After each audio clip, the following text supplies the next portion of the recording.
Esther, chapter 6. The king honors Mordecai, verse 1. On that night the king could not sleep, and he gave orders to bring the book of memorable deeds and the chronicles, and they were read before the king.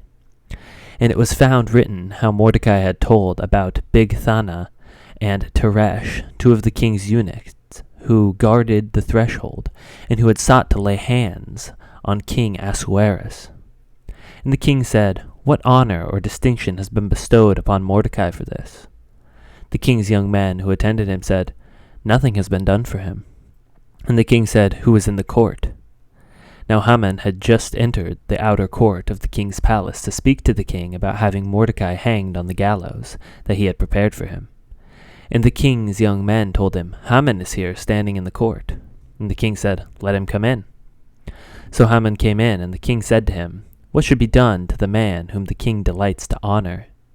And Haman said to himself, "Whom would the king delight to honor more than me?"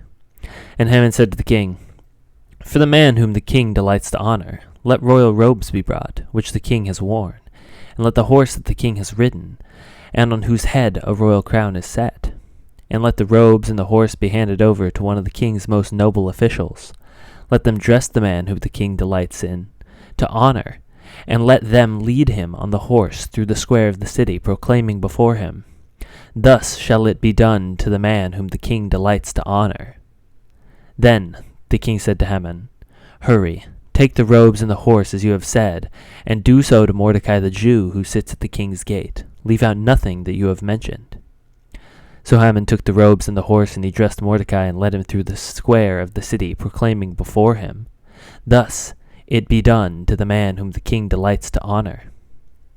Then Mordecai returned to the king's gate, but Haman hurried to his house, mourning and with his head covered.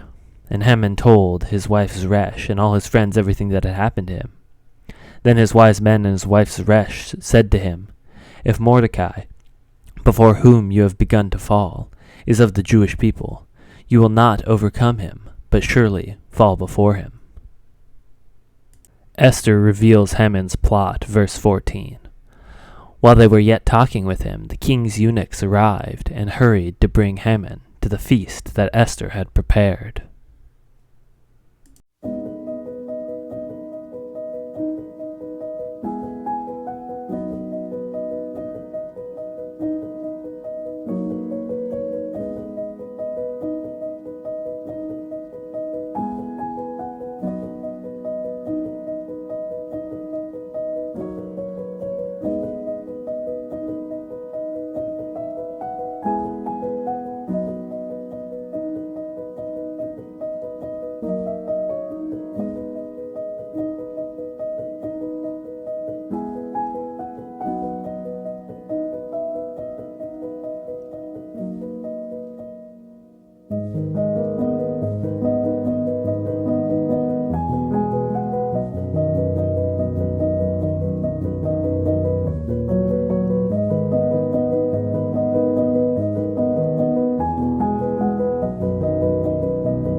you.